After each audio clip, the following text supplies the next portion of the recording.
All right, welcome everybody to the PFF College Football Podcast. I'm your host, Seth Galina, alongside Deontay Lee. And joining us today is a good friend of both of ours, Mr. Chris Vassar, Coach Vass, host of Run Vass Option podcast, host of the Make Defense Great Again podcast. Any football-related thing you want, he's done it. He's been around forever. Vass, welcome to the podcast. Hey guys, thanks for having me. This is the owner of the greatest Patreon in the world, people. Are you just saying that because the Bama playbook's coming? Yeah. No, because that is going to be the difference in me not getting 44 points a game put up on me. If you're listening to this, and I should say this, I shouldn't put Vass on the hot seat like this, but if you're listening to this and you're a football coach, and you want to shave, I don't know, let's 3.5 points per game off your defense. Legally. When you use the word shave points, I get a little nervous. Legally shave points. Then you want to subscribe to Vass's Patreon. How could, so what we usually do is at the end, but we'll do it now. How can the people find the podcast and the Patreon? The easiest thing to do, I've got one of these. And if, by the way, I've been like, I should work for these guys. I don't, but I should. There's a Linktree. If you just go to linktree.com/Coach Vass, it's got my Twitter account, the links to the podcast, my website, the Patreon. I think I might have already said that. Maybe I'm just still slipping it in again. I've some Coach Tube courses on facing the wing T and defending RPOs and things like that. So all of my links are on there because I got tired of. Well, it's not to get tired, but it was tough because people are like, what's your website? And a lot of it, if you just type in Coach Vass, some of the stuff will come up, and that's with 2 S's, by the way. But, they would come up and then I have to be like trying to remember all these links, and I couldn't remember them. So, and if you've ever done anything with CoachTube, the URLs are literally 300 characters. So I just got Linktree, and it's just everything's right there. So, and come on Twitter, and if you hear anything on this episode that you think is great or you think I'm full of shit, sorry, you may have to bleep that, but come talk about it. And I'm always accessible if you guys have any questions on this stuff that we're about to talk about. So I appreciate it. Appreciate you guys giving me the plug early on. It's nice. Yeah, now we're done. All right, that's the end of this episode. Thank you for tuning in for the PFF. Thank you so much for having me. All right, let's get into it. We're going to talk about the big time trends that are that we're seeing. I guess mostly college, but we can get into the NFL, no problem. And the first thing I wanted to talk about, because I wrote an article on it on the website last week about, my hypothesis, my thesis was dropping 8 men into coverage, which we're seeing slowly more and more of. It's not like, every team's doing it, and it's just still a small percentage of football right now. But dropping 8 or plus people into coverage is fundamentally changing the way football is going to be played. So my 2 things that I wrote out, that talk about mostly the pass game, whereas, a lot of the concepts that offensive coaches have come up with over the past 30, 40 years, whatever it is, they're all designed against 7 people in coverage. And a lot of the triggers are based on the movements that can happen when there are 7 people or less in coverage. Now you add the 8th person, and all of a sudden the whole thing gets boggled and you can't figure out how to get to the right receiver. And then in the run game, the fact that you're playing, often these teams are playing without a C-gap defender that's lined up on the line of scrimmage in these tight fronts. That's something that you just couldn't tell me even 5 years ago, that this was a way to stop the run. In my head, you needed to have someone, a defensive end, who's sitting there setting an edge and forcing the run back. And it turns out you don't really need it. So that's my preamble. And I think that for me is the biggest overall trend. So I don't know, Vass, if you have any thoughts on that type of stuff. Well, as smart as I try to sound, at the heart of it, I'm a dumbass. And so I look through everything. I try to sound fancy by saying Occam's razor. The simplest explanation is usually the best, but it's basically just I'm a dumbass. So okay, let's look at this. If every quarterback is taught to read middle of the field open and closed pre-snap, right? Pretty much a universal thing. What if, and hear me out, we show middle of the field open and closed? mind blown, and so I think a lot of that is like okay, well, but how are teams doing that? I mean, I think, we talked about this during the pre-interview, but Iowa State, I mean, you've got two wide ass safeties and then somebody standing right in the middle. And if you attack it like middle of the field close coverage, you're going to be very sad. You know what I mean? Because the spacing changes things underneath. I mean, what is everybody junior high? I don't know what they call it in Canada, but middle school, junior high quarterback taught in cover two. I believe we had I had Kyle Cogan on my podcast and we were talking about how creepy it sounds, but the honey hole or whatever. The honey hole. Yeah. I called it the honey pot, and then I got very uncomfortable. Yeah. And I was like, something that only a 65-year-old coach in like the 80s or 70s would have come up with. I was like, I feel like we're getting into pervert territory. But no, but in all seriousness, hit the whole shot. Throw the middle of the field. Well, there's a guy standing there, and it's probably, if it's Iowa State and you're running 3 high safety defense, it's their best player or their best DB at least. And then it's a domino effect because the safety has the 2 deep safeties have that guy in the middle, then they can get wider. And so everything that you've taught a kid to stop a coverage now works against them. And so, I've talked about this on the podcast, and I always preface this because a lot of times I'll retell the same points and stories. So I want to at least give the listeners, if you're listening and you've heard me before, so I don't want them to think like, man, this guy only tells like 4 stories. But I kind of had this realization when we were defending the double wing, which is the opposite of what we're talking about. But the thought process, this is the same. So what I did was we were playing a team. I bought a playbook online of, I guess it was a similar team, or maybe it was, I don't know, a similar style. And so I'm going through the blocking rules. I'm like, all right, I'm going to try to learn like these guys.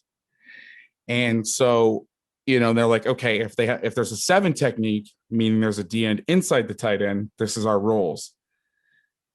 No problem. If the D end is outside the tight end, he said a 9 technique, these are our rules. No problem. And there was like a cutaway section. Like if you see a 6 technique, you need to do X. And I went, if they're having to put a special section on something in the playbook, maybe, just maybe, I should do that. And there was the same thing. Like I remember when I was first learning out, and I didn't know like how to block all the plays. When you're young and you're learning one side of the ball, you're learning just that side of the ball. And you learn the other side of the ball through the lens of defense. So I learned how to block power and stuff because in a defensive playbook, it had the drawings on how to block power. So one day I'm like, well, let me look at, these offensive playbooks, and it would be like the same thing. It'd be like, inside zone 4-2, no problem. Odd, no problem. And then it would be like bear, special call or check play. I'm like, if I put that in the memory bank, I'm going to store that one back in the memory.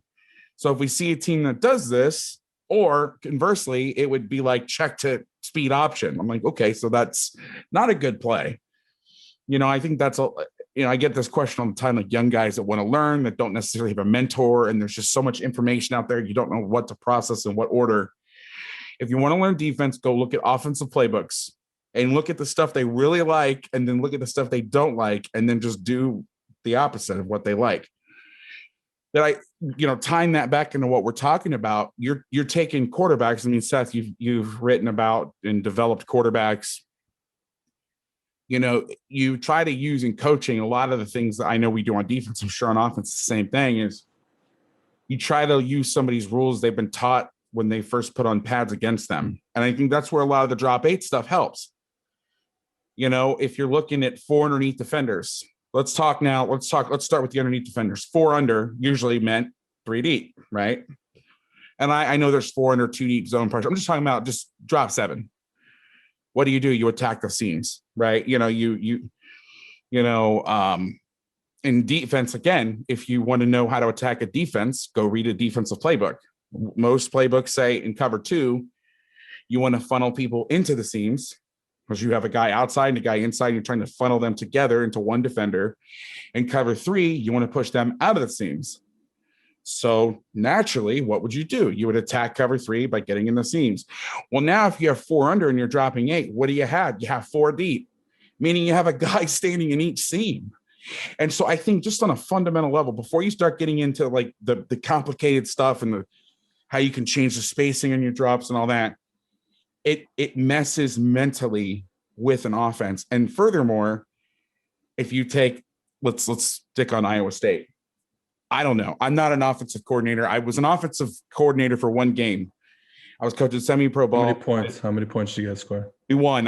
We won, and it was comfortable. I think 35 maybe. I was calling defense and calling offense in the same game, and I would, between calls, I would make a call, and then I would draw an adjustment, hand it off to somebody for the defense. My best friend, Stephen Lose, the offensive coordinator at Bosco, was our OC. He had a wedding with our star tight end. I'm like, great. You're taking our best weapon, and you were gone. But we won, and I was like, I'll never do this again. We won, and I was like ready to stop coaching football, and we won. Like, I just couldn't take it. But, you look at a team like Iowa State, and you get in 2x2, and you see a 3-1 box. It plays tricks on you. Because what is everything we got to run the ball. We got to run the ball. Oh my God, we got to run the ball. Well, the D end to the back is clogging the B gap. The nose is lagging. Meaning he's playing the A gap to the back. The D end away, who's in the C gap, is launching himself into the B gap inside. The overhang away from the back is diving down inside into the run. You have an unblocked middle linebacker. You should have an unblocked middle linebacker. And if he's not unblocked, somebody up front's going to be unblocked. And then you have that middle of the field safety guy who's just flying down inside, and it just collapses and everything sucks. And so I think from a starting point, cover 8, but drop 8, it messes with you psychologically. I think as an offensive coach, it also messes with defensive coaches, because what has everybody said for a million years with the pass game? What's better, one good corner, or maybe even 2 good corners, or 1 elite pass rushers? Well, an elite pass rusher, because they can affect the whole secondary. Like all these coaching cliches that you've ever heard going on. Well, what happens when they're blocking run, so slowing down your pass rush and trying to, you're in these drop 7 coverages, and they can manipulate you, with having an extra guy on the under coverage that allows you to split up the labor, like division of labor. For example, one of my favorite drop 8 coverages was taught by Fresno State, and it was cover 1. So it was Russian 3. It was really 7 under 1 deep, to be honest with you. And they had corners. So if you can just picture this, you have a 2x2 formation. You have a corner to each side, an overhang to each side, then a stack backer, like take a 30 stack, and then take the 5 techniques and move them in, and then take the stack guys and move them out. So you get a guy for the throw and the cue on each side, plus a Mike linebacker that can go to both sides. And it's division of labor. It's you, because you have that extra guy, you can take away the conflict. Because what's the number one thing when you get your offensive coordinator for dummies handbook? What is the first thing? Find the conflict defender, put him in conflict. What happens when there's no conflict? What happens when you can't make somebody wrong? That doesn't mean you can't make a play, but so many offenses, like look at Shanahan's offense. I don't say his whole offense, but quite a bit of it is find the guy who's in conflict, like take the Isaiah Simmons game. Find the guy in conflict or the weak link, because you have this is my new phrase now after I did Stephen Ruiz's pod, less resource allocation. That sounds so fancy, doesn't it? I love it. I use it all the time. Yeah. You have less resources underneath. So now you're maximizing the matchups. Because what does the spread guys always talk about? Well, matchups. You can't double everybody. Well, I did a video on YouTube with the Patriots, and they're playing cover 1 against trips. They were able, with one of their 3 underneath guys, they had 3 rats on the back, and the opponent they were playing never released the back. I think it was like the Chargers a couple of years ago when Rivers was there. So the weak side stat guy was doubling the X, the middle stat guy was doubling the 3rd receiver, and the strong side stat guy was cutting out to the number 2 receiver. And then you had a middle of the field guy. The only guy that wasn't being doubled was the one to the trips who's at least thrown 2 guy. Now he's thrown 2 more in the NFL because the hashes are different. But you can't double everybody, but you can get pretty close. So you put your best guy on their worst guy, and then you just double everybody else. And the other thing that I think is valuable is when and this is like, again, you're going against the cliches of defensive football. I had a mind-blowing conversation with Tosh Lapoy when he was at Alabama. We were playing a team, Cajon High School. Their quarterback was Jaden Daniels. And he was a great running quarterback. It was their number one run play. Was basically they released he still is a great running quarterback. Yes, he still is, but he was even better when it was in high school. Only not he wasn't better, but versus the competition. Right. He wasn't having to run away from some like linebacker from Washington. It was, but I said to him, I go, what do you do versus guys like this? And he says, well, we get him out of the pocket. I'm like, what? I'm sorry, what did you say? He says they're going to escape. Basically, he said something, and I don't want to not give him credit, but he either said it explicitly or he said something that triggered in my brain, like, okay, these guys are going to escape anyway. So you're going to put 4 down and try to balance the rush out and do all this stuff. Now you've taken one less guy underneath. You're giving them a lot of time. And you know what? If they really want to get out of the pocket, I've seen it where you've got like double threes, double wide nines, and guys still get out of the pocket. Mm-hmm. Why don't we do this? Why don't we collapse the pocket? But at least we know where it's being collapsed to. Hey, we're going to flush him to his left. We know it. He doesn't. And then we're going to use one of those extra rats instead of running him up the field and basically like a bullfighter and them just olaying you and then running past you. Why don't we collapse the pocket with the 3 guys in front of us, put our best athlete in the middle and let him go contain late? So I'm getting the effect of a blitz where I'm spiking an end and bringing the guy off the edge. Well, where's the pressure coming from? It's not the guy coming off the edge. That's the problem. It's the guy spiking inside, right? So instead of spiking a guy inside and bringing a guy off the edge, why don't we spike the guy inside and then have the guy that's in coverage come around and he can go make the play? And it's like, oh shit, that's brilliant. So now my last year at Clovis, and I think we were like 8-5, and we were an average football team, but we had more success and pressures on the quarterback with dropping 8 and pinching. We had a call where we literally pinched both ends down inside, and we would tell the nose, you contain to the boundary, and the middle guy, you contain to the field. We got more pressure and success off of that than bringing 5 and 6 people. Why? Because it's less guys underneath. Now it's cover first, pressure second. I think that's what you're starting to see. I looked this up, and I believe that. So when I was watching all these teams drop 8, and because I can filter it, so I can just watch those plays, and you get a feel for it a little better. But when I was watching it, I felt like that's the answer, was teams saying more.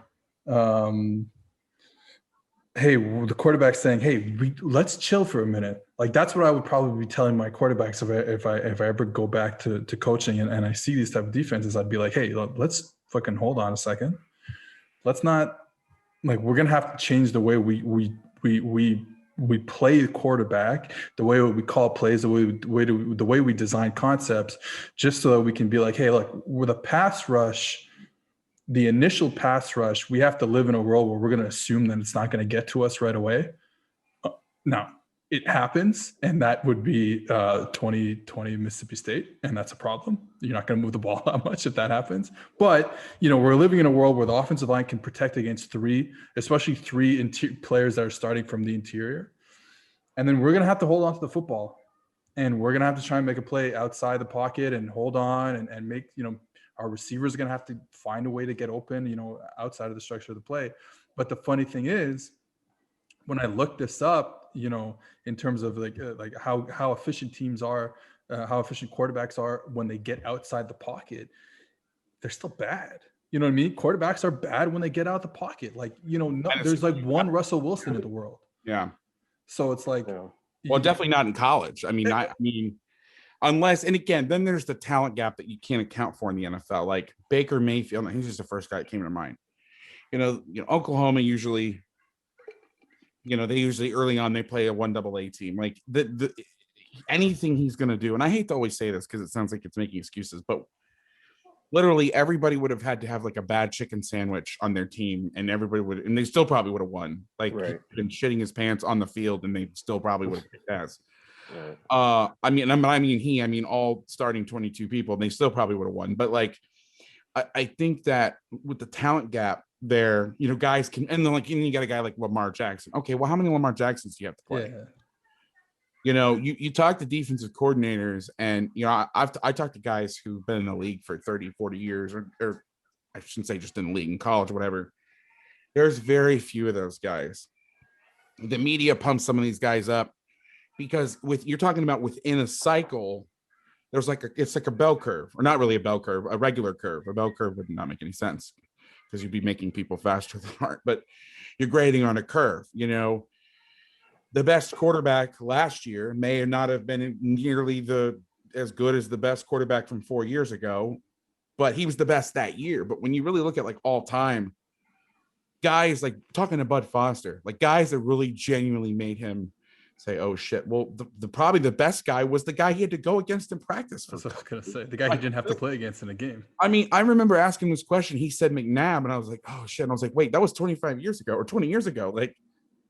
You know what I mean? They're those all-time guys are few and far between. Everybody, I know Spencer Rattler is the top guy right now. And obviously, well, I would say Rattler is talking about this. This is why Oklahoma can go, because they're seeing so much drop 8 in the Big 12. I would imagine, that part of the world is where you see the most drop 8, but besides any team that played Mississippi State this year.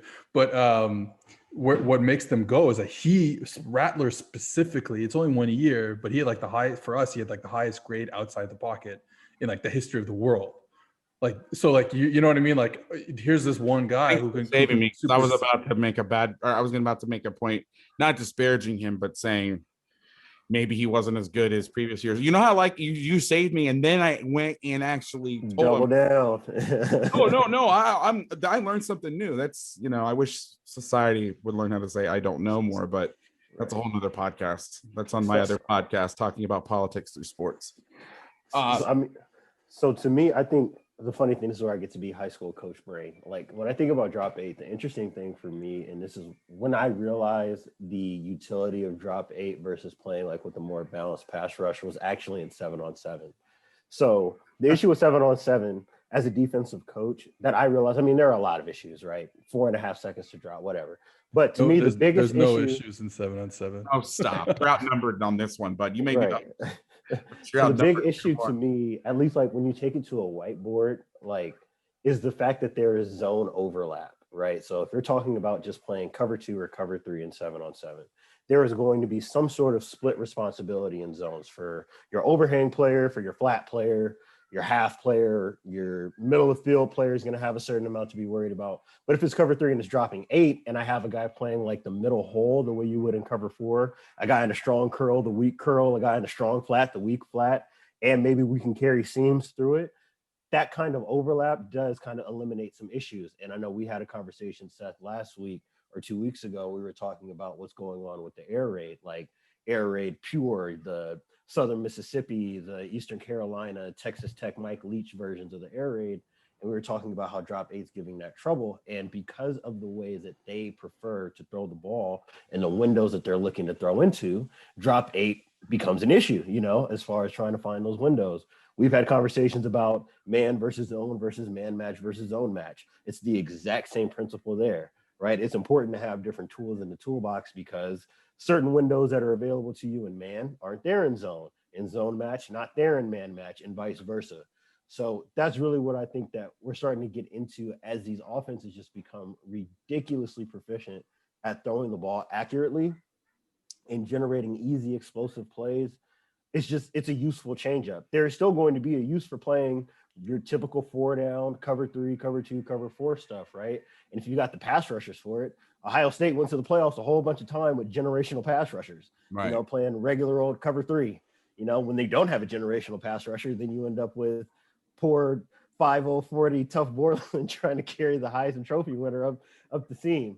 And you pointed this out, and this is something that I mentioned too, Vass, that the middle of field safety didn't help him out getting so wide to the opposite seam. But still, these are the type of issues you run into. You can probably live with that when it's Chase Young coming off the edge.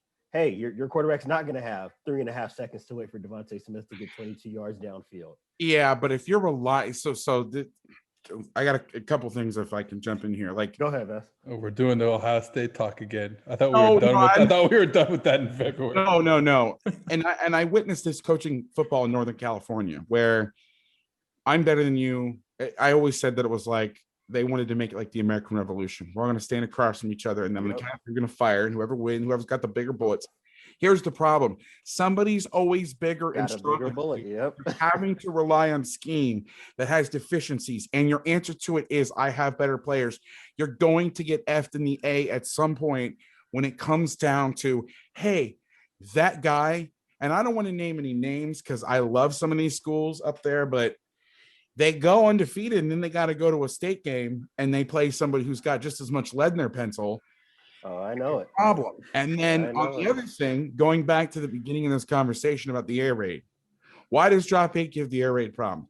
We could sit here and wax poetic about that for 2 hours, but go back to the simplicity thing. Okay. What you could find it on page 1 of their playbook or hour 1 of the Tony Franklin seminar. What do they say? We're going to throw to grass. We're going to throw to grass. We're going to get the matchups. Coverages don't matter. We're going to get the matchups. Well, we're going to throw to grass. Well, what happens when there's not as much grass? Right. And then you use their stubbornness against them. And what's the other thing that they always say? We want to get blitzed. We hope you blitz us. Well, good, because we're not going to blitz. Now, you've told, and that's the thing about arrogant people, that if you give a lot of some coaches love talking about themselves. And if you give them enough room, they'll tell you how to stop them. Mm-hmm. That's the secret. If you're a young guy and you want to learn about coaches, tell them how great they are. They'll fucking tell you anything you want. It's like giving somebody a virtual whiskey. Get them loosened up. Just tell them how great their offense is. And they'll tell you, man, well, it's because we only care about numbers, angles, and grass, and we pray that teams blitz us. Okay, thank you. I'm going to get more grass or less grass to you, more grass to me, and we will make sure to never blitz you. Now, some coaches say that, and they're full of shit, because I've heard coaches also say, oh man, we love when we see cover 0. And I'm like, I don't know. I saw cover 0 versus you last year and it didn't look like you loved it. At least your quarterback didn't. So, but you just do what they're literally telling you. They're giving you the blueprint. Go to a clinic. Just do the opposite of what they say. I think going back to what Dee was saying earlier about like overlap in zones, it's funny because just like for our listeners who haven't been like around on the field and stuff like that and in the classrooms, I think, and this might be a Canadian thing because of how big the field is, but I don't believe it is. But when you're playing like a spot dropping, a pure zone defense, we used to tell the kids, okay, you're a curl flat player, which means you are a curl player until the ball is thrown, and then you're a flat player. Now, again, this big field, you kind of have to play it like this. If you're a hook to curl player, you are a hook player until the ball is thrown, then you're a curl player. Well, now, like Dee was saying, it's like no one has that slash anymore. No one has that 2 anymore. You're not a hook 2 curl player. You're a hook player. You're a flat player. You're a curl player. And that makes it really hard. And going back to kind of some of the stuff you're saying about like how teams are, in a sense, look, we're going to play Tampa 2, but because we're doing it from a 3 high safety look, and because that the player who's going to run down the middle of the field is not a Mike linebacker anymore. He's a middle safety. He's a defensive back. We can deal with all these concepts. And when I watched Iowa State defense, I watched Tulsa do it a lot. Teams were trying to throw the same damn concepts. Teams are running the corner routes, trying to widen the safety, the weak safety or the field safety, and they're going to try and sneak in that route, the post or some sort of like, up, under and up type of route to the middle of the field, and guys standing there. Yep. Or you know what? And I'd even see like quarterback would look off the middle safety and then try and hit a route, where he looked them off in the opposite way. And because he's playing with so much depth, he could just, speed, turn, and run and go get it. So it's like, man, we're not even close. I feel we're not even close to a tipping point where teams have, oh yeah, we get it now. You want to run it. You want to run cover 3 with 8 players, no problem. You want to run quarters with 8 players, no problem. Like, we got it. We're not even there yet. But I think that, yeah. I'm sorry, not to cut you off, but I think you just tapped into a key piece in that, and that's like relief and constraints, right? So when you have that curl slash flat, there are certain constraints like the amount of depth that you can drop to, right? If I'm a curl player, but I also have to get to the flat, there's only a certain amount of depth I can take a route in the curl if I have a threat to my flat. Whereas if I'm just a flat player, I can tell a cover two corner that's just a flat player, hey, you're squatting on a 7 up to, 14 yards of depth, 14, 15 yards of depth, because you got help over the top. You got a guy inside of you. So when you talk about drop 8, some of those routes, those throws, when you draw it up, when you're scouting it up, is it open on paper? Of course, because that's the quote unquote weakness of the coverage the entire way. Is it actually open? No, because I can tell my curl player, yes, you're the curl dropper, but if you don't have any threat in front of you, you can take the curl depth all the way to 18 to 22 yards. You might end up underneath an over route in Y cross just by dropping for depth. You know what I'm saying? So those are the types of avenues that are open to you. Now, I'm sure we'll probably come back around on the back end to where it can burn you. But as far as like some of the more popular concepts, your smash drives, your scissors concepts, your Y cross concepts, your meshes, things like that, people aren't being displaced and conflicted in terms of their zone responsibilities because they know that they have overlap and help from their inside and outside underneath defenders. And that's where I really think that we're seeing a lot of use and utility in these coverages against the pass game. Well, and you said something that makes a ton of sense. You're talking about the slashes, Seth. Like, okay, and I hate to, belabor the point, but we're talking drop 8. We're talking either some sort of man-free variation where you're having triple rats or double rats or whatever. You're talking about 5 under 3 deep. And that could be cloud or sky, cloud strong, cloud weak, that's another air raid beater. Or you're talking quarters, 4 under 40. Okay, which I've used, and I'll use this as a quick example. Let me get back to Tampa too. Like we played a team, we played rushed 4 and played quarters, and they played the fade out game with us. And so we played drop 8 quarters. We were able to put both of our overhangs outside leverage to sit on the outs. And then the backers, if they tried to throw slants, could take them, both of them. But look at Tampa 2. Okay. It was invented for the reason I talked about, the honey hole, whatever. Get the safeties wider, run the guy down the middle of the field so you can take away some of the traditional weaknesses of cover 2, right? So what did teams start doing? They started inventing other ways to do it. What's the number one thing to do when option routes with the check down?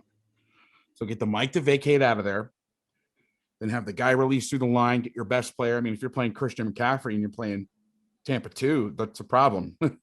He's good at football. That's the cutting edge analysis that I have for you in the pro game today. But now all of a sudden you're in drop 8 and you have a Tampa player and you have a guy sitting on those routes. And if you're smart as a defensive coordinator, so if I'm going to play drop 8 Tampa 2, I'm not going to play it where I'm playing, 3-2, a 0 technique and 2 5s and 2 30 backers. That's stupid. Okay. What I'm going to do is I'm going to take my nose, who's a really good pass rusher. I'm going to put in a really good pass rusher. I'm going to put him in a 3 technique. I'm going to play 2 5s, and then I'm going to walk up the backer to the back, and he's going to be your underneath hook player. Now it puts you in a better position to play those routes. And furthermore, the 1 technique in an even front is not getting much in the way of pass rush anyway. Especially, we always said when we rush the passer in 4 down, if we were playing our normal G and a 3 or 1 and 3 in pass rush situations, we would put our nose to the back because we're like, fine, he's going to get doubled anyway. Might as well get tripled. He's not going to do anything anyway. And so Dick Bumpus used to be at TCU, used to teach that guy, if you didn't get immediate pressure, kind of hang by the line and wait for the break. Well, why not do that with the linebacker? So now, because what does everybody say in rush, drop 8? Well, you don't get the same pass rush. Okay, so let's take a guy who would have your nose, who's a better pass rusher, an off the ball linebacker who's lined up in nose who may have some quickness, or a lineman who's going to be immediately double teamed. So we're going to get our best guys. We're going to get 3 one-on-one matchups if you do it right, and it's really easy as a defensive coordinator. Hell, put one of the backers in a 3 and put the guy, put the other guy, the guy who's going to run down the middle of the field over the center. So now you're forcing man protection, and right before the snap, he bails out. and then the off the ball backer can easily balance the rush out. Now you've got your 3 1-on-1s you got really in 4 down anyway. The guy who's getting double teams not going to get through. And you've got the best of all the worlds. You've got your 1-on-1s, you've got your drop 8s, and it's super easy to manufacture. We're not talking, I mean, you could do this in freshman football. I'm talking freshman in high school. So there's ways. I think these absolutes in coaching have been drilled in football. You screw coaching, like in all of football, you need to have a great pass rush. Again, go back to the original point I made. What is every spread offense saying? We got to get the ball in 1.8 seconds. Well, who's really going to get through? And you get these freak situations where guys get an inside move or the tackle doesn't set right and the guy just runs around. But how much of that are you really seeing? Like, how many sacks are you seeing on RPOs? 0. I don't if it know. happened, something went horribly wrong. Yeah, like somebody didn't get out of their stance when they hike. You know what I mean? Like, I mean, we're talking about in catastrophic situation. I mean, relative to football, catastrophic. I mean, don't get me wrong, but so okay, so you're going to spend all this money. Let's go to the pros now. Okay, you spend all this money, all these resource allocation. There, I got it again. This is my thing. It's gonna be like shitty corporate jargon in the football world. That's my new mission. But I'm gonna try to sneak in a circle back too in here. But you're gonna all these dominant pass rushers. And then here's the thing about and you said something else about they're using the same thing to attack. So one thing that drop 8 Tampa 2 does not mitigate is like dig seam routes, right? Dig on the outside, seam on the inside, because really it's the same thing.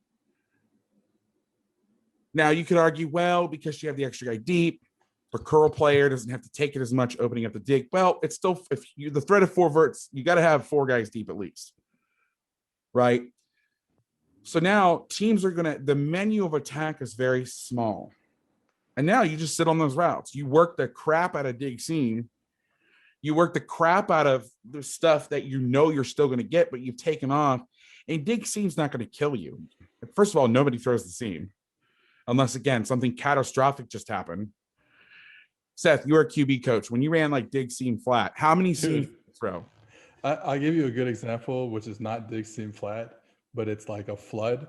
Where we have like a goal on the outside and like a 10 to 12 yard out. How many goes were thrown? Yeah, it's 0, right? I played quarterback yesterday in flag, and guess how many I threw? And they might have been wide open. Guess what? I didn't even look at them. No, because if you're getting press man, because you saw the alert, on press man? Well, if you're getting press man, that 10-yard out looks tasty. Yeah, it's like, so does that flat route. Yeah, exactly. Especially if you got a matchup. You're not, let me throw the hard one. No, let me throw it's easy. And you're 100% right about dig seam or dagger or something like that. Like, it's not really to be thrown. The deep route I'm country. I use like the route names. I don't have fancy. Oh, this is the Lexus route. Oh, that's fancy. I'm like, it's dig seam flat cross. Okay, I wanted to ask this question to both of you because, we're having a great time talking about stopping the pass with a bunch of players in coverage is great. But this whole thing, we have touched on this a bit, but this whole thing only works. It only works if you can stop the run.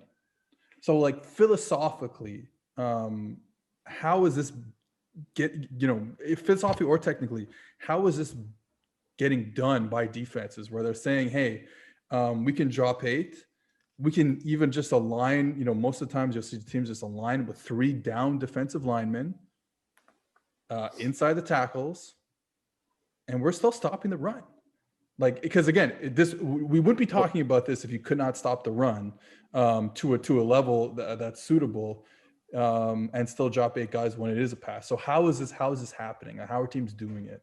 Well, I think that the funny thing about defense is that you make these very, like when it was explained this way to me, it made a lot of sense. Like there are just certain trade-offs that you have to make. So there are certain things that you can accomplish defensively through the scheme, right? So you play too high to get a numbers advantage in the coverage distribution. So how do you stop the run with that? It's by technique up front, right? That's the trade-off. There are certain things you can accomplish with numbers, certain things you have to accomplish with techniques. Vass, we talked about in the pre-interview, and I've seen you tweet about it when you talk about basketball. Like, I take a lot of interest in defense in basketball because a lot of it is the same. Like when you talk about defending a pick and roll, if you want to put 2 on the ball to trap the ball handler, you can do that schematically, right? Now this guy does not have an opportunity to shoot. He's got to pass the ball. He can't get to the rim. So by scheme, I've denied one option. How do we take care of all of the, chain of events that happens after that? It's all in technique, right? I have to dig into the nail. If I'm a help defender on one end, I've got to rotate down to the dunker spot. If I'm a guy on the corner, we've got to be able to rotate and X out and mix and match all of these things to be able to close out to shooters when the ball starts pinging around. It's the same idea when you talk about stopping the run out of different structures defensively. I think I posted a clip on it. I'm sure Vass has, or he retweeted James Light when he was talking about, when Kirby Smart was talking about how he's able to play basically a 4-1 box and stop the run. Well, you do it with technique up front.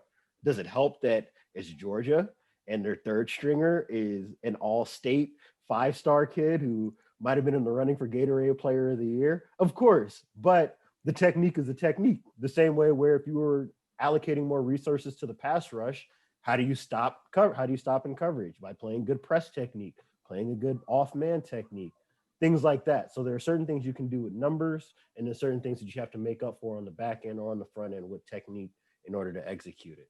I'm sure Vass probably has a more modular way to go into it, but from a big picture perspective, that's always the way that I've looked at it.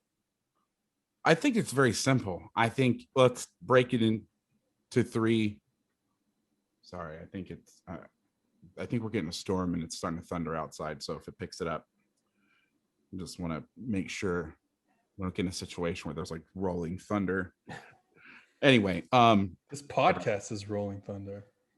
Oh, I like that. So the first thing, let's take this in 3 parts: even front, odd front, and then odd 3 high. Even front, it's a pain in the ass. That's why most drop 8 teams, unless you're on an odd front, so you're TCU and you're playing your what they call boundary base. So you're playing a 5 to the field, a 0, a 4-eye to the boundary. I'm sorry. Yeah, I got that right. 5 to the field, 0, 4-eye to the boundary, 9, and they just drop the 9 and have the 4-eye loop outside. Easy, right? Odd front, there's no difference because it's drop 8 if it's pass. So when you're in those RPO lanes, you already have, like, I can't think of an odd front as Deontay was talking. I was trying to think of a drop 8 odd front that would look different than a non-drop 8 odd front, and I couldn't think of one unless it got to 3 high. So what does 3 high do is, again, this is semantics. If you're playing a backer at 5 and a safety at 12 and a middle safety at 8, is the safety really deep or not? We've brought up basketball. Let's get into soccer.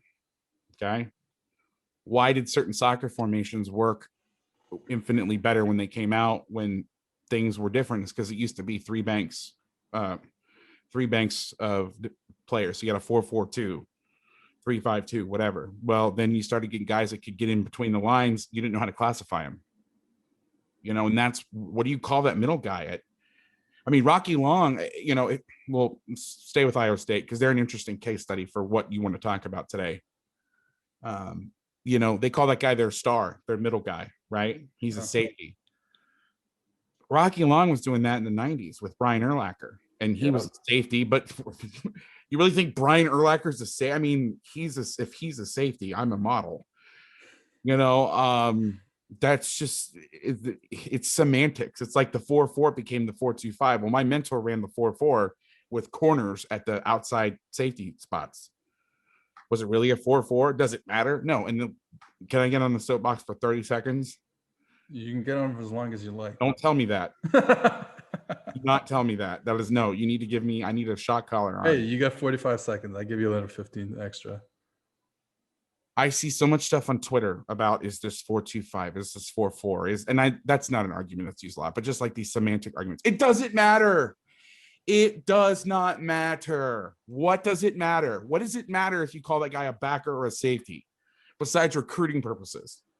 Because if you're going to get a 4-4 DB and you're like, I want you to play linebacker, they're going to be like, I want you to stop calling me. You know what I mean? Besides that, what does it matter? If he's at 8 yards and you call him a linebacker or a safety. Now, I guess if you're saying you have no pass responsibilities, well, then that would be more like a linebacker. But what the F does it matter? It doesn't. Like, we get in these two things that drive me nuts is ranking the baits that don't matter.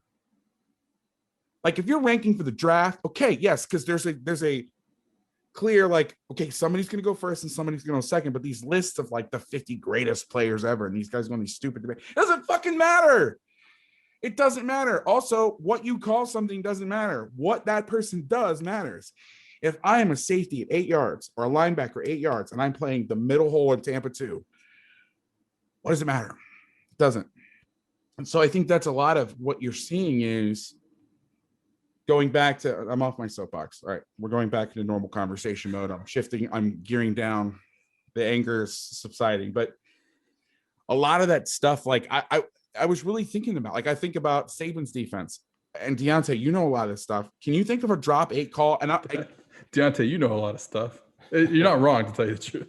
No, about Saban's defense. He knows a lot of that stuff. And so besides the obvious 2-minute, like the 33 kick stuff where it's like 2-minute, right, like next to last play or the third to last play, when they're dropping 8 out of 3-4, when they're dropping 8 out of mint, they're tight front, it looks the same. Right. So you have an extra guy off the ball, but even like, okay, here's a great example. Bama, when they drop 8, they don't do a lot, but all right, let's use a random. It's a better example.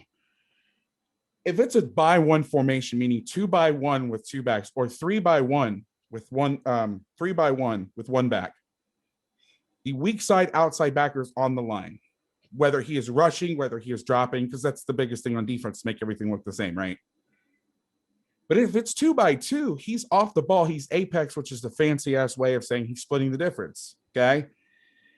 But if he was to be in the rush, he wouldn't line up on the ball. He's lined up off. So really, when you're dropping 8, it looks the same. So you don't really, I mean, his responsibilities, whether he's obviously rushing and dropping, would be different, but you're not going to tip it to the defense or the offense, unless you have a shitty like blitzer who's the quarterback's not even set to take the snap and he's up on the line of scrimmage, which, you know, you get the Harry High School stuff sometimes, but I don't think it's an issue at all.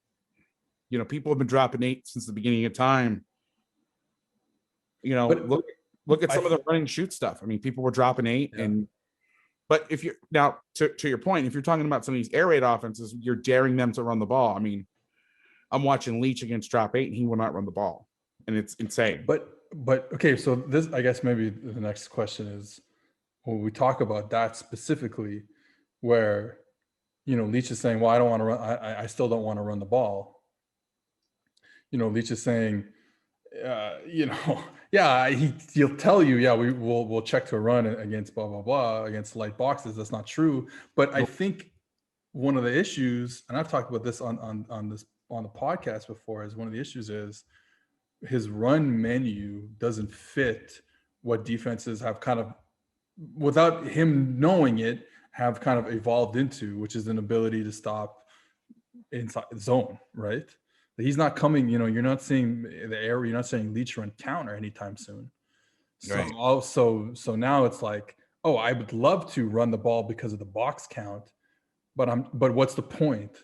Like, I'm just gonna, like, what's the point of me running inside zone from 1 back against a tight front?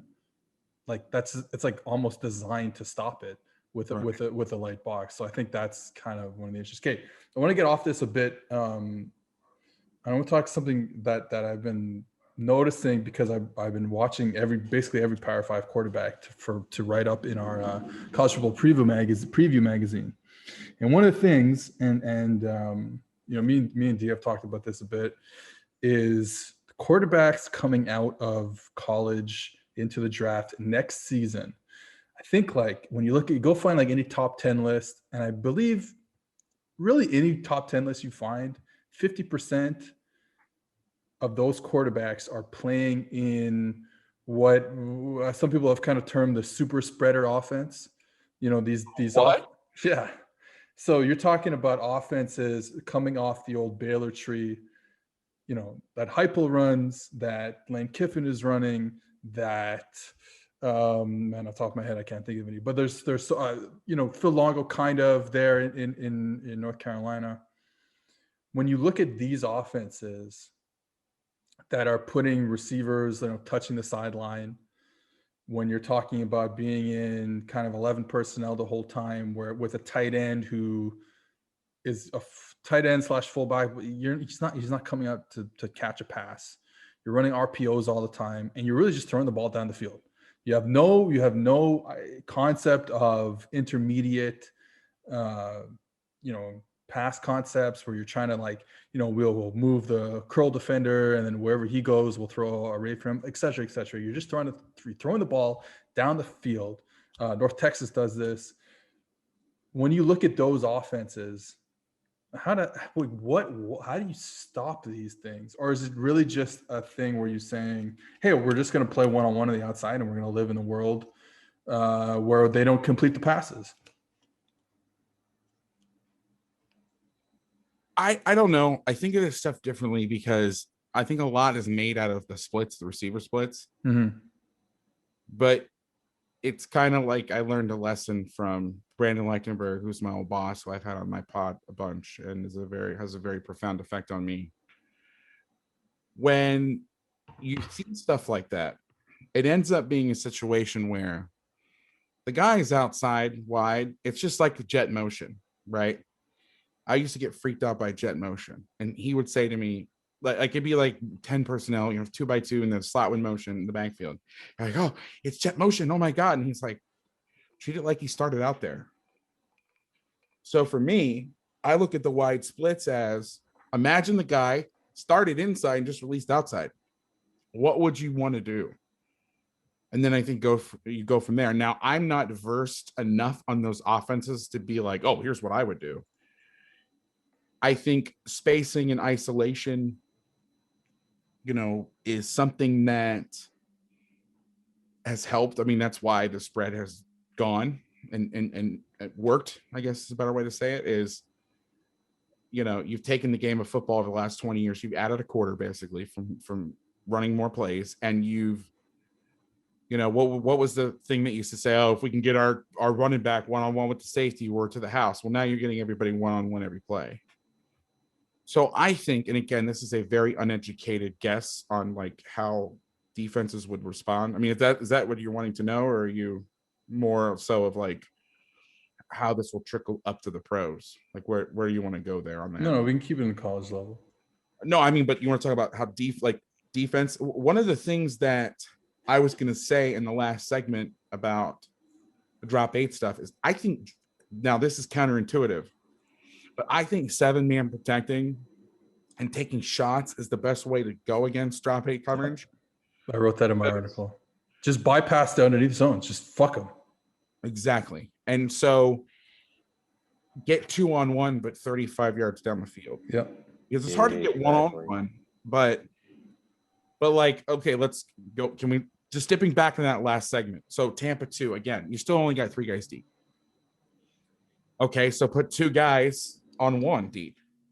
You know what I mean? And give enough run where those guys have to bite up. So I kind of contradicted I'm glad you didn't pick up on it, but I kind of contradicted myself about the drop 8 thing. Or maybe you did pick up on it, but you were being a nice host and just letting me kind of just go. But, I was talking about. This is your soapbox time, by the way. You got 15 more seconds. Yeah, sure. But like Leash, we said, we'll just run the ball. And I was like, oh, it's not a big deal. But then my answer was with Leash, we'll just run the ball. Well, I think it's because most drop 8s that you're seeing are playing the tight front, where you're sealing off those inside gaps. But when you play against Leach, guys are getting wider. So I want to make sure I sneak that point in so people don't think I'm an idiot, but more of an idiot. But, I think that is a way. I think that's what's hard is, the part of the spread offense that you lost was those hard play action plays. The Joe Moorhead is the guy I love. Because that guy has like adjustable routes at like 22 yards with his tight ends. It's awesome. And I don't comment offensive guys very often. And maybe I'm a little biased because he was my first real major Division I guest on my podcast. But I think, like you said, bypass the zones, get deep.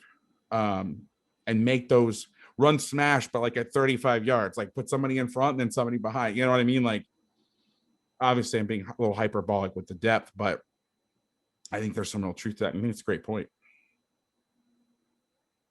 Yeah, with D, I mean, I kind of asked the same question. Like when you see, again, these offenses that we've talked about where you're in 11P, tight end's not a receiving threat. Everyone else is super wide. They're trying to throw down the field. Like, what do you think defensively when I don't know if either of you, clearly, I mean, with Vass, I guess not, but with you, D, I don't know if you've seen these type of offenses, how they trickle down to the San Diego high school level, and like, what are you trying to, how are you trying to deal with that so they're not creating all these explosive plays all the time?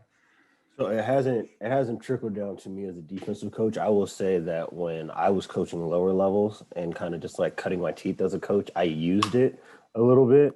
And it's funny to see how people freak out when they don't think the way that Vass explained, right? Where you don't just say, okay, well, he's out there. Well, how do we treat this? Like I've seen, again, jet motion, same thing that Vass mentioned. I have seen defenses lose their minds behind it, and I'm sitting here like, well, what do you do versus two back? If it was two back spread, what would you do against that?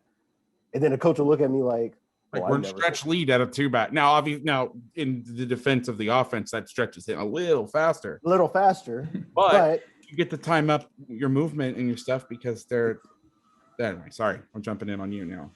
No, I mean, but that's really it. So to me, this is an extreme example, and I would not be happy with the amount of yardage that was put up. But when you look at what Michigan State did against Baylor in the 2013 Cotton Bowl, I think that's basically how I would think you would treat it. I mean, on a certain level, how, again, to the resource allocation key term that we've been tapping in on today. Trademark. How many resources are you going to allocate towards a guy who is standing 8 yards from the sideline or 4 yards from the sideline?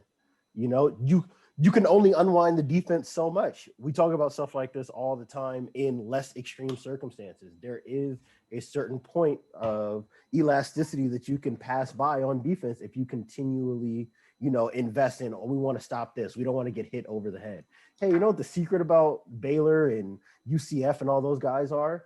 The people who are running those 9 routes are state champion track stars. Okay. Yep. Baylor looked different when they didn't have those dudes.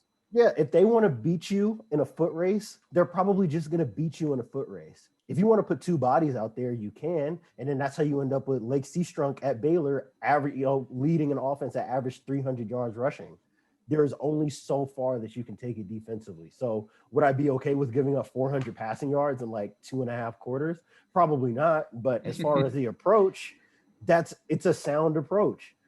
I'm not going to freak out about this one niche thing you do. I want to take away the thing that actually allows you to break games wide open. And that's how Michigan State ended up winning that game. So that's and if you watch TCU when they played Baylor in 15 after they got destroyed after in 14. Yeah. And granted, in 15, they were like down to their third quarterback. Baylor was down to their third quarterback in the beginning of the end. But here's the thing. You brought up Michigan State and TCU. They're both playing quarters. Well, what's quarters? It's 4 across man with a 4-man pass rush. Exactly.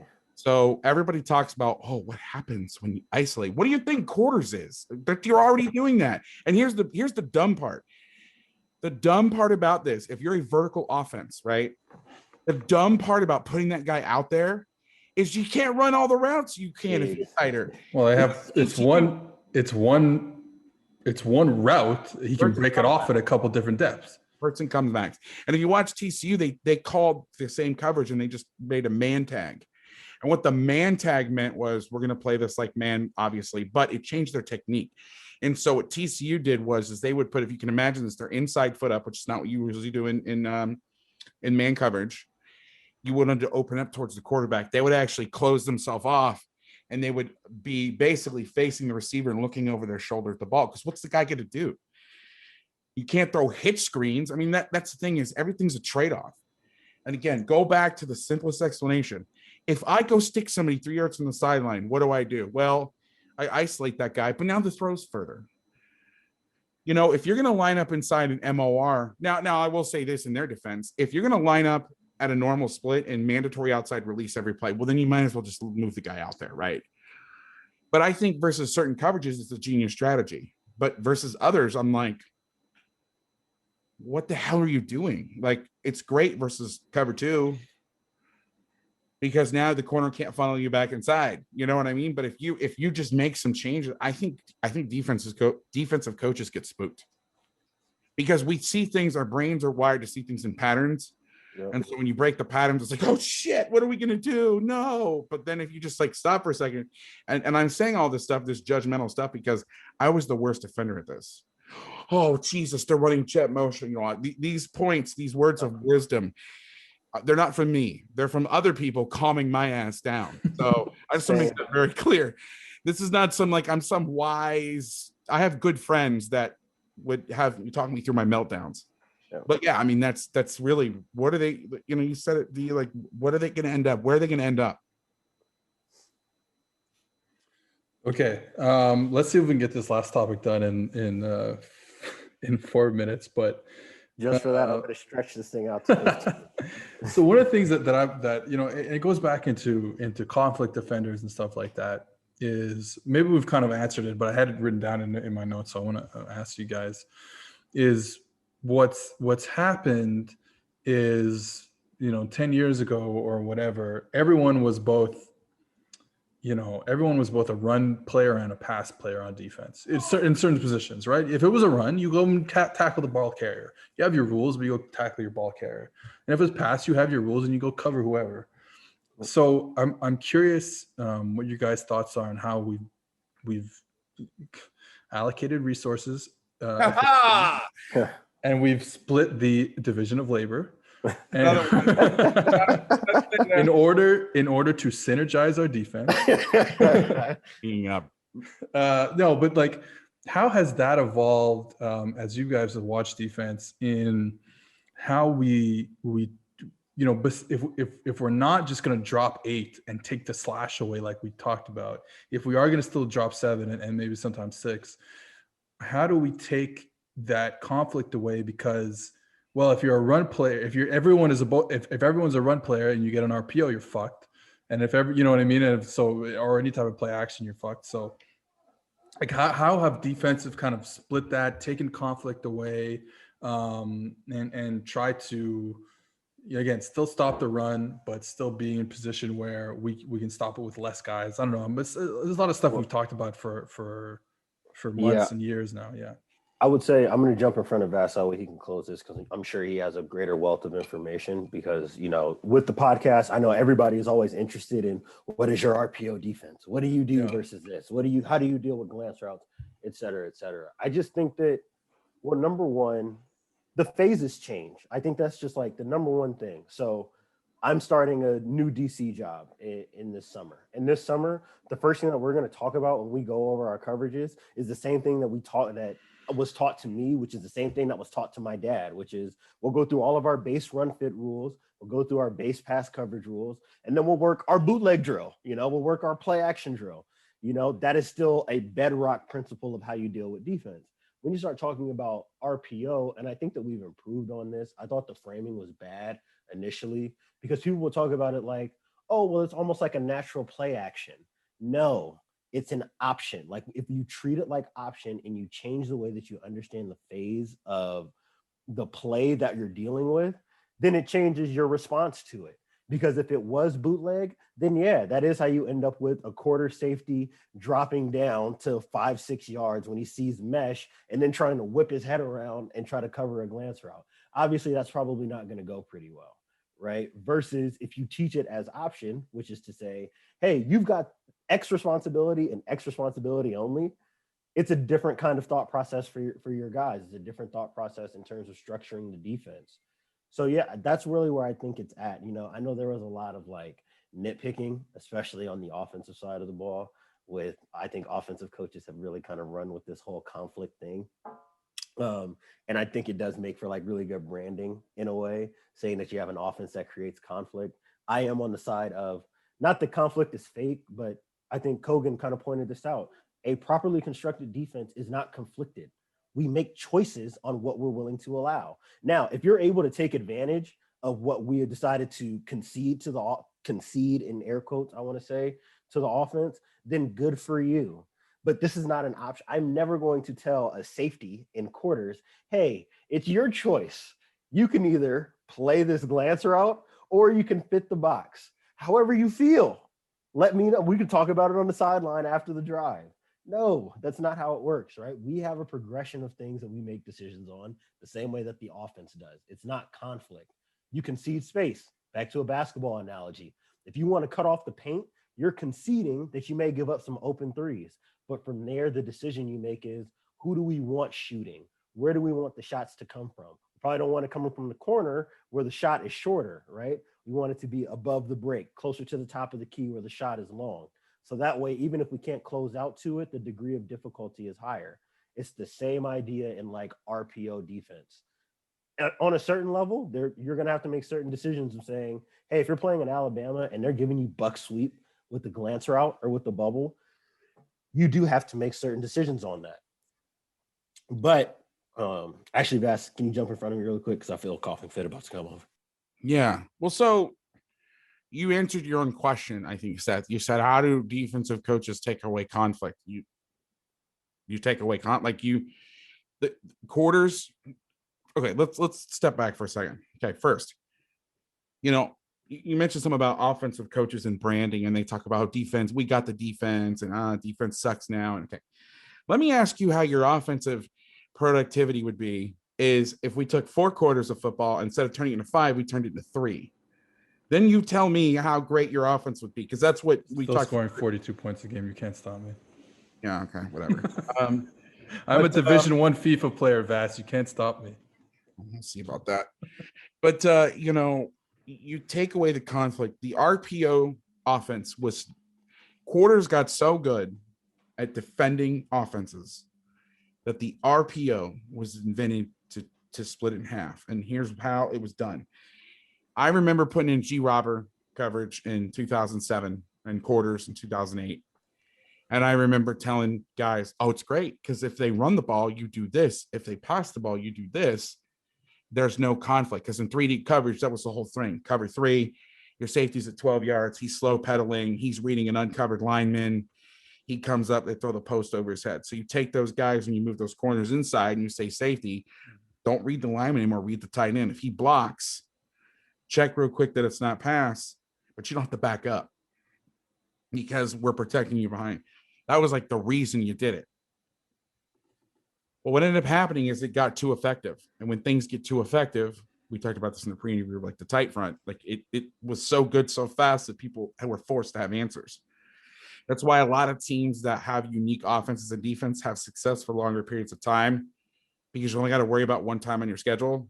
Like, think about, like, everybody talks about how great the flex bone is. If everybody ran the flex bone, it wouldn't be as good, because you'd have to spend all the time on it. And that's their big selling point about running it is, right? Like, offense is talking about, oh, the defense only sees it one time a year.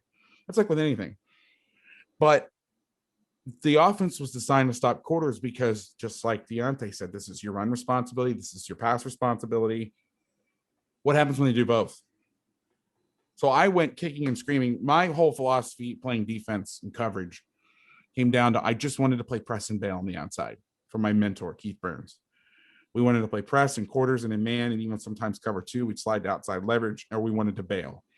What that enabled us to do is we didn't have to do a lot of the off footwork, which meant we could play more time or spend more time on playing the football and playing press coverage. It simplified the corners rules because they have the hardest job on the field on defense, I believe. Now, with the explosion of the passing game, you could argue that safeties have a harder time because you can isolate them, going back to our previous conversation where before it was just the corners would get isolated. So if the 3 technique gets trapped, nobody cares. Nobody can see it unless it's the coach and their girlfriend in the stands. But when you give up a fade ball, everybody sees it. So we wanted to take as much pressure off the corner. So I didn't want to go into palms or 2 read because I didn't want to have to install. I hated playing off. And I knew that if I did this, I would have to play off coverage, because if I tried to play bail, it would be shitty. It wouldn't work. And then it just wouldn't be worth my time. Like, putting in a bad defense is not great for me. So that was an issue. But so I went to Texas and I was visiting with their football team, and they said, you got to play 2 read, again, divisional labor. Because it used to be, all right, safety, down safety, overhang. If it's run, you play run. If it's pass, you play pass. Deep safety. If it's pass, you play pass. If it's run, you play run. Now they're doing both. So what they said was you take the overhang, you move them inside and say you're 75% run. Even the guys that are out of the fit, they're playing run. They're sitting on the pass, but they're ready to trigger once it's run. They're not. What I mean is they're not dropping. I know that sounds like conflicting. Like I'm talking out of both sides of my ass. Like I don't think they're out of the run, but they're playing the run first. They're not dropping. They're not just dropping out. Like the safeties, if it's run, they're still going to drop. Corners are still going to drop. Those overhangs are going to sit there. Okay. Deep safety, you are now 75% passed. You're only going to get involved in the run game if the overhang cracks down on number one, then you're going to go, which then can open up some one-on-ones on the outside. But instead of you're 50-50, you're 50-50, it's you're 75-25, you're 75-25. And then there's even hedges inside of that, whether you're to the back, if you're away from the back. If you're to the back, I could say you're playing. I always tell our kids this may be confusing, but you play the pass with with your body and the run with your eyes. So I'm staring at the guy, I'm staring at the ball, but I'm in a throwing lane where you can't just rise up and throw a hitch route. And I'm not going to move. We tell our safeties all the time, DGTYK, don't go till you know. Okay. If I'm the overhang away from the back, I'm 90% run. Unless this fat ass tackle hops up and that quarterback has a high ball, then I'll leave. But other than that, I'm not moving. I am not moving. And we used to give the kids the Polaroid picture analogy, like take a picture, let it develop and see. Well, kids don't know what the fuck that means anymore. So I had to come up with a new analogy. But anyway, so that's how you do it. And you say, okay, and that's the thing. But here's the thing, quarter still has a place. If you're playing Shanahan, watch the Super Bowl with the Pats and the Rams. Watch what Vic Fangio did to that Rams team earlier in the year. They played 6-1. They played like the old 6-1, the original Tom Landry 4-3 flex with quarters behind it. There still has a place. And where Aranda and these guys, you mentioned this, where they've taken it to a whole nother level is they max fit everything. So meaning they're playing cover 4 like cover 0. Now, you got to be good because now you're going to have a safety at 10 to 12 yards taking bubble routes. Well, you got to be careful on that. I spoke to DJ Elliott recently. He says, we fit everything like cover 3, even in quarters, or I may have got that wrong, but basically one side does one thing, one side does the other. But again, you're giving guys roles. Before in quarters, it was run. Everybody was a 50-50 player, except for the corners. You said, listen, you're not playing the run unless it's crack or that ball gets wide fast on you. And it's like man, and it's almost like man. It's like man, but I'm looking at the ball and then I'm going to go off of that. And that's really how it's developed. And, talking to Ron Roberts, I spoke with him for an hour in 2019, and it was one of the most single enlightening conversations I ever had. And he said, why I play cover 3 so much? I said, why? Because you hate winning? I'm kidding. I didn't say that to Ron Roberts. I was like, I love cover 3. Cover 3 is the greatest thing of all time. What are you talking about? He goes, because every offensive coordinator that's coming up was taught to stop over quarters. And one day that'll go away. Yeah. Somebody's going to come along that's Stanford, but not Stanford, that, Harbaugh will get fired and go somewhere else and decide he's going to be Stanford again and stick with his guns and get 21 personnel and just muscle the shit out of people. Or Kansas State's going to become a power and then everybody's going to have to go back and it's going to become cyclical. I mean, I think the spread offense is here to stay. But going back to your point about those offenses, and I may catch a lot of shit for this, I don't think there's sustainability in those. I may regret saying this one day, but those gimmicky, like spread everybody out, like obscene spread out, like where they're by the sidelines. Because the thing about the spread, about the air raid, is I think it's worked at all levels. That stuff, like you look at Baylor, and I know you can say this about any offense, but when they had dudes, it was the greatest thing on the planet. When they had average guys, it was the worst thing on the planet. Horrible. And it's like triple option. If you've got a great option quarterback, it's phenomenal. But if you have an average, like you can get away in other offenses with average QB play. You cannot get away with average receiver play in that Baylor shit. Because think about it. You have to be so obscenely good to be like, hey, guy, I'm running a fade or a comeback. Stop this shit. And then to not be able to stop it. just by the virtue of the spacing. Now the slot option stuff's completely different, but I mean, think about it. There's 20 personnel. You've got two guys on the outside that literally aren't going to get the ball thrown to them unless you are terrible or they are way fucking better than you. And we've basically got one guy live. And you said it earlier with those Ole Miss style offenses, those tight ends are not going to go out. In fact, when Aranda played them in 18, he played the undercover one, and he told the guy covering the tight end, hey, if you get YT protection, which he calls full slide to one side, back and tight end the same side, just go fucking blitz. He green dogged the tight end. I never heard of it. I'm like, what? You did what? They just like stopped covering the tight end because he knew I wasn't gonna get the ball. Because they got some fat ass tackle or fat ass tight end who runs like I do out there, just sitting there playing patty cake with air against the tight front. He's sliding down to nobody. I'm like, shit, I could do that. I got eligibility left. But anyway, that's my answer, and I'm sticking to it. Damn it. All right, that's his answer, and he's sticking to it. Chris. I mean, no one ever calls you Chris, but I'm going to do it right now. You can tell when people met me by what they call me. If they call me Chris, there's somebody I met like pre-8th grade. Well, we follow each other. We follow each other. We are Facebook friends, so I know your government name. So that's why I call you James Vassar. And by the way, coaches, real quick, since you mentioned it, if I haven't accepted you on Facebook, it's nothing personal. That's my personal political rant stage, and if I don't think you're gonna like it, I just stay away from it. Church and state, baby.